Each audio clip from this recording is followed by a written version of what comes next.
Welcome to STR Like the Best. I'm your host, Michael Chang. It's my great pleasure to welcome Will Moncrief on the show. Will, welcome. Thanks, Michael. Great to be here. Thanks for joining. Just a quick introduction. Will is based in Fort Worth, Texas. He is a wealth manager and also a short-term rental investor and operator. And I want to give him an opportunity to introduce himself. Go ahead. Yeah, again, appreciate you letting me have the opportunity to be on. I have been a wealth manager at a couple large firms over the last 7 years. I've started originally just with this curiosity of how wealthy people made and managed their money. And that kind of journey has progressed into what has been a great career up to this point. And then about 2 years ago, came across several of my clients that actually invested in real estate and dug into the short-term rental space and saw the amazing returns and everything that they were doing there. And so jumped in, and it's been a great ride since. That's awesome. It's great that you're able to kind of leverage your W-2 job, not just for the capital, which most people do, but also for the knowledge and seeing what other wealthy people are doing and being able to do that for yourself. Tell us a little bit about what your portfolio looks like. Yeah, so I initially was looking to purchase a single family unit to short-term rent out and came across the idea of arbitrage. And so my mentality was like, why not try it out before you buy it? When I started really researching into this space, it was 2020 during COVID and building out what I wanted that portfolio to look like and a business around it.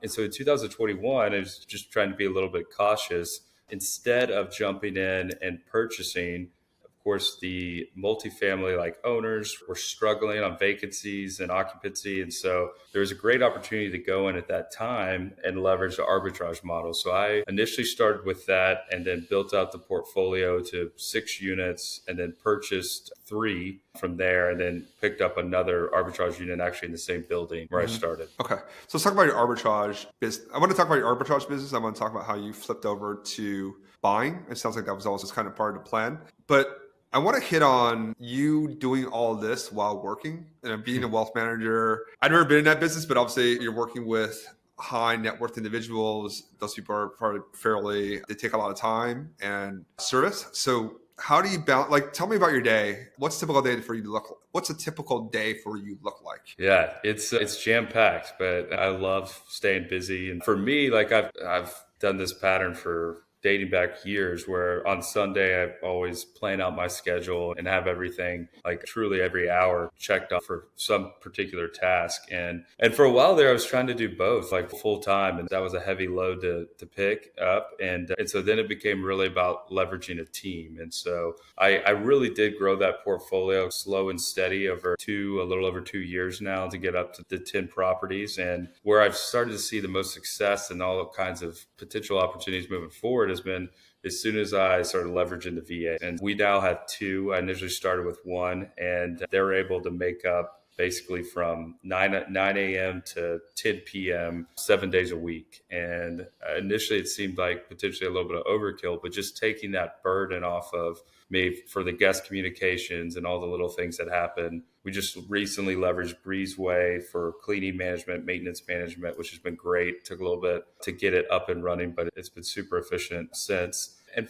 for the most part, it's been a healthy balance where now I can work on the business and take weekends to look at potential new opportunities while really not having to dig too heavy into the day to day. And then really just blocking off a couple hours first thing in the morning for meetings and the crazy day starts to just pick apart at the things I need to get done on the STR side. That's great. And I want to just pull a few things from that. Even though you're working, first off, when you're working, obviously during your day, you're busy with your job, but 2 ways to really get leverage, right? One is VAs, so for folks that don't know that, virtual assistants. They are not virtual, they're real people. They're just based overseas, generally in the Philippines and other countries, and they can handle a lot of the customer service, guest communication with your cleaners, a lot of the work that's going to be during the workday that you can train them and they can do it themselves or they can do it remotely.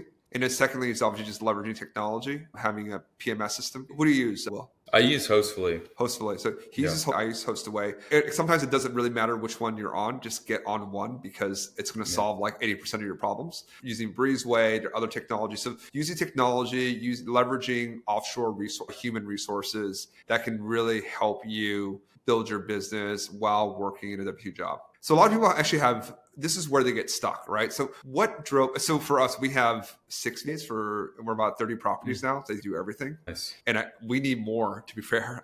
There's always more to do. But what got you to, I think people are always scared of making that first jump, right? Of like giving up control, of taking your hands off the steering wheel and giving it to someone else, specifically with the guests. What was your journey on that? What got you comfortable? I think eventually, really what got me comfortable was just maximizing out the amount of time you had in the day and the capacity that you had bandwidth to get all the tasks done. And there is a point where I originally got into the STR business because I truly found it as a tool to grow an incredible amount of cash flow and wealth on the equity side while being able to free up your time. And so when I looked at I think the first 5 units or so, it's like you're just looking at the numbers. You're looking at the cash flow and the equity, and you're trying to grow that piece. And you really don't want to take on any additional costs that you don't have to, but then you forget about the time piece. And it's, if you really want to be able to grow and run this like a business, you got to hire a team, and then you got to be able to manage that team effectively and put in the right systems and have the right technologies to make things efficient. And there is a breaking point. My breaking point was about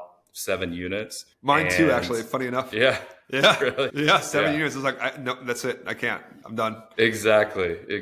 So it's been fantastic, and they're incredible. And I think you get what you put into it. And so really dedicating time to spending with them on a weekly basis, and try not to miss the meetings. We're busy. I'm busy. I've got a day job, but be dedicated to that so these people feel valued and are appreciated, and they'll work hard for you. Yeah. Yeah. And that's great. You put out a lot of good points there. I think first is, for me, it was 7 units too. And then this is like 2019. And I look back, and I've been curious what you would say, but I look back, I would have started at 2 units, 3 units. I didn't need to wait that long. I didn't wait that 6-7 months of sending guest messages and doing all that stuff. How about you now? Looking back, when would you have hired? When would you have started hiring? Honestly, as soon as I could afford it. I do think I think it's important in this business to get your hands dirty. Like for me, managing the guest communications for close to a year was actually like an important part of, I think, this journey. And it's a big reason like I translated over to wanting to find this kind of discretionary income source in business, is because I actually saw a lot of correlations with my day job, which involves a lot of analytical type work, which I think is translatable to doing the underwriting of these real estate deals and sourcing them out. And then it's the hospitality side. We're big believers of providing that white glove service at the highest level. And I saw a lot of things, synergies and ways to transfer that hospitality into this space and work directly with people. And I feel better prepared to train my VAs. And it's very much about how effectively you train them. At least having that 6 months to a year window, but 100%. Agreed. You have to learn. If you can't train them to do the job unless you've done it for it. You're the first one, you're the trainer. So you definitely need to understand your business, how the technology works, your guests, your properties, so that you can ultimately train them to do. So what we suggest now, and what we wish we did a lot earlier, is everything that we do, we will use a screen recording software. We use Loom. There's a bunch of other stuff out there. We actually record everything that we do so that we don't have to, when we teach someone to do it, it's more like, hey, this is our process, and they can see all the steps through the Loom videos. They're like 2 to 3 minute videos, sometimes longer, and then they cover specific topics so that your training manual doesn't have to, we used to write it out, and I was like, this is ridiculous. And it actually is harder to train someone. If they see you do it, they're like, okay, I get it. And investing go ahead. Oh, I think that's a huge part of it too, is that you could train them specifically on guest communication, which I think initially takes off that burden, and then cleaning management and maintenance management, and that all kind of spins together. And then there's the whole writing out a protocol for like pricing strategies, which I think is very valuable in itself and independent. But I heard this a long ago. A mentor said he has this analogy of FAR, and it's foundation, action, results. And like, I tend to be good at more action results, but I miss the foundation piece a lot of times. And I was like, look, this business is incredible. There's so much scalability possibilities, but unless you put the E's in place and the systems and processes, like, you're going to break even with the VAs. And a good point. Like, I had to go back and actually write out the manuals and stuff, which I absolutely hate doing, but it's something that I think is paramount for your success in the long term. Exactly. You're only as good as your systems, because like a person, your time is just not scalable. There's only a certain amount of time you have in a day, and if you're always having to triage issues that you haven't figured out in the beginning, like that's going to just suck time. And more importantly, is that your team understands the fundamentals, the foundation of what you want to do, right? So that they can go back to those concepts, those principles that you've laid out, and be able to think on their own. Because ultimately, what's really important is that they're able to think on their own feet. What I think it was Jeff Bezos that said this. It's you want to devolve decision making as far down the organization as you can. That and your business should always operate without you. If you have to be involved in that business, you don't have a business. All you have is the job. Right. So being able to extract yourself from the day-to-day part of the business, it's able to operate on its own. If you go away for a week, your business should be fine. If it can't, then there's more work that you need to do. And secondly, is that devolving that decision making. And I take that very seriously. There's some core concepts in our business that's unique to ours. One is we always protect our margins. So we don't have margin leakage, right? So everyone knows that as part of business. Like they're seeing that there's a leaky toilet, then they are going to go and fix that, because that's a higher water bill and that needs to be fixed, right? So these are just core concepts. They're like, okay, I don't need to ask Mike if there's a leaky toilet. I know that, okay, there's a leaky toilet. I need to go and fix that. And I know who to call and like what the price is. And they will just do that without me having to be actively involved. Like, I don't need to be in that decision-making. That decision-making should be lower down the organization. I need to know about it. They'll disclose in the channel we have set up, a maintenance channel that says, hey, this unit, this problem, this fix, this cost. And it's like, okay, good, I know, and then move on. So those are some really important concepts that we've utilized in our, business to we're at 36% margins, cash margins in our business. And it's a function of that. And that's fully loaded. That's not our time, we're a few hours a week in it. Those are fully loaded margins. And I think that's where you want to drive to, because 1% there, 2% somewhere else, and like your 35% margin business becomes 26% really, really, really fast. For sure. 100%. And then there's a million different softwares out there that can chew away at it. And I fully understand that. I love that. Like you created kind of some core competencies, like in value that you want to drive home for your employees, and like you're setting a standard, so to speak. And your point about just like not missing the meetings too. This isn't a set and forget. Ultimately, the CEO, you're putting the players on the field, and you're the GM, you're the coach driving that, right? So if you're just absentee person that just is never there, especially in the beginning, it's really a recipe for failure. We have monthly updates, right? There's actually a channel that says company updates, and we'll talk about, it's a good month, medium month, that like we hit projections, we met them, we failed. This is what we've done. This is some of the gross initiatives that we're working on, because we're not in it day to day. Sometimes they don't, we'll say good morning, we'll say have a great day, but throughout the day, like we're not really there. Everyone's talking amongst themselves. Certain channels are set up for like disclosure, so we can go through and just see everything that's happening. But what's really important is that your team knows you're not just like drinking Mai Tais on the beach somewhere, right? Like you're actually working. Hey, what are we working on? What new buildings are we working on? What new initiatives are we working on? What are some of the problems that you guys are seeing, so we can fix those? So having that really good bilateral communication is super important, and also just builds the trust, right? Because they're probably located 12 time zones away. Yeah. I'm curious. I have not incorporated this personally, but do you have any kind of compensation in addition to just their standard monthly payments? Because you got to incentivize these folks. So I'd just be curious how you structure that. Absolutely. So I borrow a lot from investment banking on this. So we have we do a per reservation bonus. Okay. So reservations that come in automatically don't count. So anything where they need to touch, it can be as simple as, do you have parking? Even though it's clearly disclosed, it's fine. Yes, we have parking. It's here. Boom, boom. They book. They get credit for that. So we pay that on a monthly basis. So any reservations they touch, they get a certain amount, and it's split. And what's important, actually, it's split equally amongst the team. It doesn't matter who responds to it. Everyone gets credit for it, because I don't want to be in a situation where it's like, but messages, sometimes they'll cross shifts. That you don't want it to be, you want to create a very collaborative environment for your company. You don't want it to be competitive. So this is one of the things that we do, right? It's always split equally. Let's work together. The goal is to get as many reservations in the door. Company makes money. Everyone benefits from that. So that's step one. Step two is we have an annual performance bonus. It's important to note that it's a performance bonus. It's not a holiday bonus, for example. We don't want it to be like this is something that you always get. You need to perform in order to get that, right? So every year we sit down and these are the things that you'll be judged on. So that everyone has like what they're working on, what they're judged on, and that's how we assess performance. And lastly is there's a deferred compensation aspect to this as well. Just like in banking, in my kind of former finance world, you got a bonus, but part of that was deferred and you had to be with the company for later. We'll overpay a bonus, or we'll pay more than the market average, but part of that is deferred, and will be paid at a certain date later on. So that compensation is earned but not paid. So it increases retention. What's really important is to retain your folks.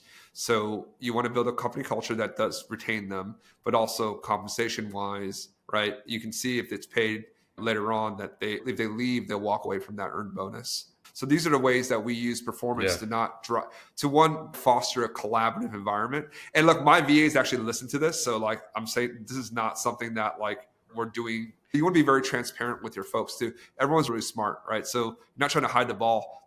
We do this for a reason, right? We do this because we want to incentivize a collaborative culture. We want to drive revenue in the company. We want to be profitable so that they earn their performance bonus, and we want them to stay, right? And we're going to overpay you. We overpay the market average, both from a base perspective and a performance perspective, because we want them to feel really engaged at work. We want them to be invested in the company's success, and we want them to stay for a long time. My VA that's been with me the longest, she's been with us since over 3 years now. That's awesome. I love the deferred payment on the annual bonus. I'm going to incorporate that. That's great. Yeah. I think do it in a way where you're paying more. If you're paying X, make it like 1.3X, right? What you're paying. And then that 0.3X is the deferred portion of it. The hardest part is turnover. If you lose a good person, it's just like, you don't want to do that, right? And I think this is the part where, and I love talking about this because I think this is such a people business, not only from the client side, but from your team side, and making them feel empowered. One is right, devolving responsibility, right? I don't ask like what you're doing all the time. I never ask them, hey, what are you working on right now? They could be doing nothing, which is fine, right? They're monitoring the business, but they know that when things come up, I'll monitor response times, right? Hey, why is this 10 minutes past? So they know that I'm looking too, but you want them to like always respond to guest inquiries like immediately. Yeah. How do I incentivize that, right? Yeah. I want them to care about margins in the business for the leaky toilet problem. Right? If it leaks for like months, that's $150, $200 out of pocket for me. So their performance is based on profitability of the business. So they care about that, right?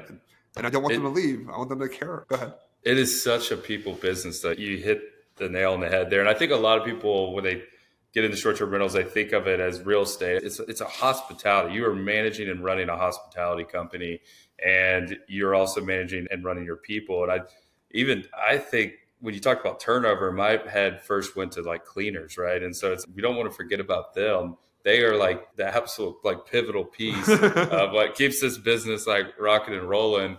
And for example, I've got a meeting actually with all of my cleaners at 3:00. I don't do this regularly, but I'm just going to give them all a $50 bonus and then make sure they're fully set up with Breezeway. Maybe I'll talk through a couple of things.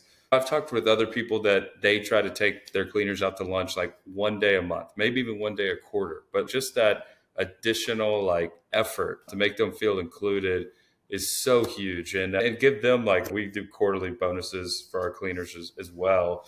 And one of the things that I'm working on right now that I haven't like fully put into action, but is we're stepping into property management right now too, and looking to onboard another basically 23 units by the end of the year. And I am partnering with a long-term property manager in the same area, and we're going to establish and create a cleaning company because he loves his cleaners. I love my cleaners. I've had them for a year and a half now, and build a cleaning company where they can have profit sharing. It's not necessarily designed to make money, but it's going to hopefully allow them to be able to, with our direction, build a business that they can eventually step out of too. So they're not working till they're 60 plus. Yeah. Just treating and I think the concept here is like treating you treating everyone well, and but Yeah. particularly your cleaners, like treating them as partners, and candidly, even with your VA team, excuse me, treat them as partners, right? I think I see a lot of people like treat their cleaners like they're employees, or they're not. Some of them sometimes they're like they may be from a different culture, different background, different immigration status, whatever the case may be, and then treat them in that way. And I think that's the absolute worst way. I think one is this kind of crappy way to treat people. Two is you're a business, and they're Yeah. super super important to running your business. Treat everyone with respect, treat everyone as equals, compensate them, incentivize them. It's really just going to help you in the long run, and your VA team too, right? Just be like a person to them. You're not their Yeah. boss. Hey, like for us, our organization, we always say, I'm not your boss. Like we're all work together. I have a different set of responsibilities than you, right? But you have your responsibilities. Like everyone is equal. No one is anyone's boss. Doesn't matter your tenure. We all have a role to do, and we have to take directions from people sometimes. Just for instance, like before today too, we are working with our cleaners on expanding their role. And my partner, who's my wife, Liz, and I were talking about it, and we actually came, wait a minute, we're actually not the right people here to actually decide this. We need to go ask them, what do you guys actually want them extra, what do you want them to do? Had 30-minute call, collected their feedback, and then that was actually how we drove that. It's, hey, actually, you guys need to tell us like what you really need here. And obviously, from a financial perspective, we need to make sure it makes sense. But like ultimately, that decision is yours. Do you think we need to hire them? Okay, we do. Or expand their role? Okay, yes. What days? What hours? What exactly? What are the pain points? What do you need to do? So just think of it that way. Like, who is actually the best person to answer a question? Or Yeah. it's a lot of times not you. It's actually your cleaners or your VAs. Or that's been a Yeah. huge, And huge learning. Go ahead. I think too, the really key question is asking them, how can I make your job easier? Like Right. what would make your job easier? And they will tell you. Like there's a million things that probably frustrate them that they're never going to like bubble up to you. And just staying engaged because they're not in the day-to-day fights, just checking in and making sure you're understanding your business well too. Yeah, and a lot of these, and some of us, a lot of our team is based out in the Philippines, and just like understanding corporate culture, in different country. Actually, I actually didn't know until I asked them, "What's corporate culture?" And they're like, "It's very top down." They told me, and they're like, "We don't actually." What I love working here is like we actually have responsibility and a say of what we do here. In a different country, like the employees aren't asked for their feedback, and they don't want their feedback, and they're used to not saying anything because that's just the corporate culture. Okay, I'm here. This is my job. No, actually, no. I want you to tell me, how can I make your job better? What's wrong? And sometimes you have to pull it out of them Yeah. initially. They're like, "Oh, are you just saying this to see if I'm a troublemaker, or is this a way to dig me for something?" Like, no, actually, I really want to hear from you. So just ask those questions, and don't assume that like you're all operating the same like knowledge base, because a lot of times you're not. And you need to pull it from your team on what's wrong, because ultimately it's not only going to improve your cash margin, improve the profitability of the business, it's going to make your life a whole heck of a lot easier, because you're going to have happy employees that are like committed to your business. And if you're working a W-2 job, like just think about, man, I wish my boss was like, if everyone has a boss, right? So I wish they would ask me like, what can make my job easier? Because and be that kind of good boss that you want your boss to be. Yep. I love it. Look, like this has been great, and actually, I think this wasn't like the original intent of this conversation, but I'm really glad we jumped down this rabbit hole. I do, as we have maybe 5 minutes left, I want to talk about how you moved from arbitrage to owning. You started with 6, I remember, and then you got another one. Mm-hmm. Now you have 7. You own 3 of them. You own 3 more. Yep. Excuse me. How did you make that transition? Yeah. So initially the arbitrage was working great. Like I went in, as I mentioned, looking to purchase a unit, went the arbitrage route to try it out. It was a lot of timing, just being 2021, obviously, when we saw the Airbnb boom. I wish I would have if I could go back, I would have picked up a lot more in that particular year. But I basically built out that arbitrage portfolio, and just the old school, I guess, maybe investor in me, just like you got to have equity. The importance of having that equity and establishing and building wealth through real estate was something that was really important to me.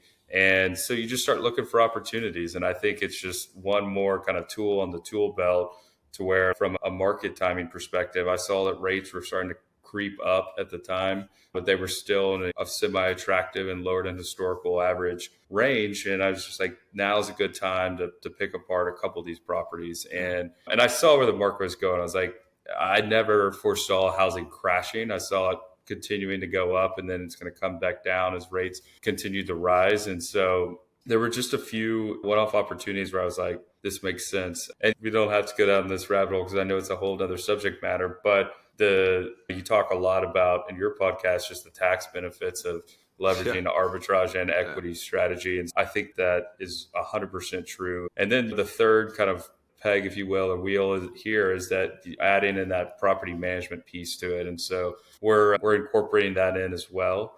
And then even have looked into maybe doing some development in addition to. Yeah, no, we talked to that before we hopped on the podcast. You have two really cool development deals. We're going to be in here for another 2 hours if we unpack that. But as you kind of move along that, I would love to have you back and we can talk about your very cool development stuff. If you don't really hear a lot of folks do that, it's mostly, at least you're doing developing multiple units at the same time. A lot of people, they might buy a piece of land and just build one or build a 4-unit, but you're doing, is it 35? They each are doing 35 per piece, right? In Texas, everyone make sure to subscribe because you hear Will's two 35-unit developments in Texas on a future pod. Before my final question, how do you, and you're obviously very deep into finance as a wealth manager at Merrill. How do you think about rates? Look, today is May 18, 2023. A 30-year mortgage is probably, a conforming 30-year mortgage, or not, a 30-year mortgage is probably, let's say 7%. North or south of that, doesn't matter. How do you think about that when you're making a purchase decision? Yeah, right now, I don't know if I saw the stat yesterday that in the multifamily space, actual acquisitions and transactions are down 80% year over year across the U.S. And so as you look at like cap rates that have been compressed in the multifamily space considerably, it's very difficult to make anything pencil on the multifamily or single family side where rates currently are. And you just haven't seen home prices and or larger commercial and multifamily spaces decline much. And as I look at it, nobody understands exactly what the Fed and what rates are going to do. My personal opinion is that we're done with the hikes. I think that potentially maybe you see a little bit more unless we get just a really hot kind of inflation press. I think that they're probably going to stay stable for a little bit and then have a slow decline, bringing rates back a little bit to more normalized level. But again, it's really it's a reset of expectations. That 5 to 6% range is the historical norm. We're just so used to 2% rates over the last few years. We've been spoiled. And so I don't see a world where we get back to there, but I do see over the next 18 months a slow step down into what I do believe will be an environment where you can pencil deals and the competition isn't as fierce. And so just taking the reps to underwrite deals at this point and saying, I might not be able to go in at this rate, but I could at this rate, and just keeping an eye on it. There's always the opportunity to refinance, but it's really tough. It's tough to find things right now. I think in particular, arbitrage is probably most attractive of all the spaces just because you are starting to see vacancies and occupancy start to dip down from the highs that it's been at. And I've seen just across the board rental rates starting to slow. And that's been a national average deal. Looking at potential opportunity sets there. Yeah, I've been pounding the table on that. That's where I think, look, as an investor, you want different tools in the tool belt. Sometimes it's the right time to buy, sometimes it's not. Sometimes it's the right time to do arbitrage, co-host, or other different strategies. I think right now, arbitrage is the best because you have rates coming down. It's still pretty competitive, but interest rates don't really pencil right now. And also, I get kind of unsaid here is two things. One is property owners that got into the lower interest rate. They're obviously in a good position right now, but so they don't have to be as aggressive on their rate increases and can be more generous on concessions. So in this environment, it's helpful there. You get a little more. You can get a little more upfront on those arbitrage deals. And two is for those new developers that came in 21, 22, especially fresh syndicators, fresh GPs that didn't really know what they were doing or didn't have a lot of experience and didn't buy a rate cap, the rate cap's expiring, whatever reason that you want to cite, and they're in a lease up or they have a vacancy right now, they're really motivated to plug that cash flow gap right now. So you can find the right situation. There's a lot of opportunity out there. And this is, again, 2 years ago was a really great time to buy. Now it's a little harder. I always think marry the asset, date the rate. There will be a time to refinance. But obviously, like, you want to find an asset that's like a good asset that will cash flow irrespective of where rates are, because rates will fluctuate.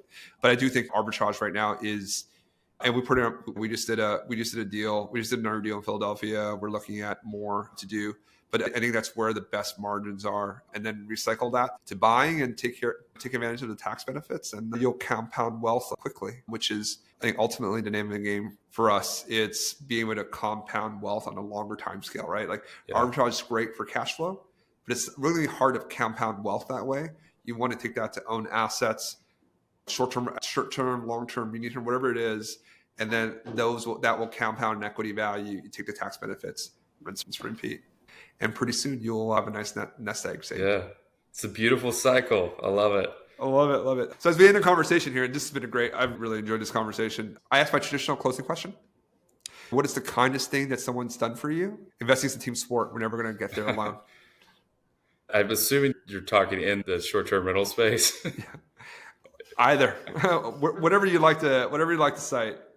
Gosh, I will say that. So the one thing I really do appreciate about the short-term rental world is it is a cohesive community that everybody helps each other. Like all the hosts are continuously, whether it's through Facebook groups or it's meetups or it's conferences, like everybody is treating each other like they're almost part of their team and instead of competitors. And so I think in general, like there is just a ton of kindness that's spread in this world, whereas like being in the financial world, it's a little bit different. And so I certainly can appreciate that. I will say that I did have one guest that actually wrote me a handwritten letter and left it behind after she left. And I was like, the thoughtfulness of that's pretty unmatched. And you know what, as hosts, we go through our fair share of bad guests, man. So having like little stuff like that could light up your week for sure, and something I won't forget. That's cool, man. That's really cool. And you obviously gave her a really great experience. Just if you want to, just high level, what did she say? It was obviously very impactful. What did she say? Or high level, what did she say? It was truly like a paragraph, but it was just like talking about how beautiful the home was and how appreciative they were that we were able to like make this work on a last second type booking where we had a cancellation and all this stuff. And just was just extremely complimentary. But again, it's like, sometimes it's not even the words, it's just the thought that counts. Yeah. No, that's a great way. That's a great way to end this episode. Thank you for sharing that. And thank you for sharing your time. Of course. Yep. Thank you so much, Michael. I appreciate it.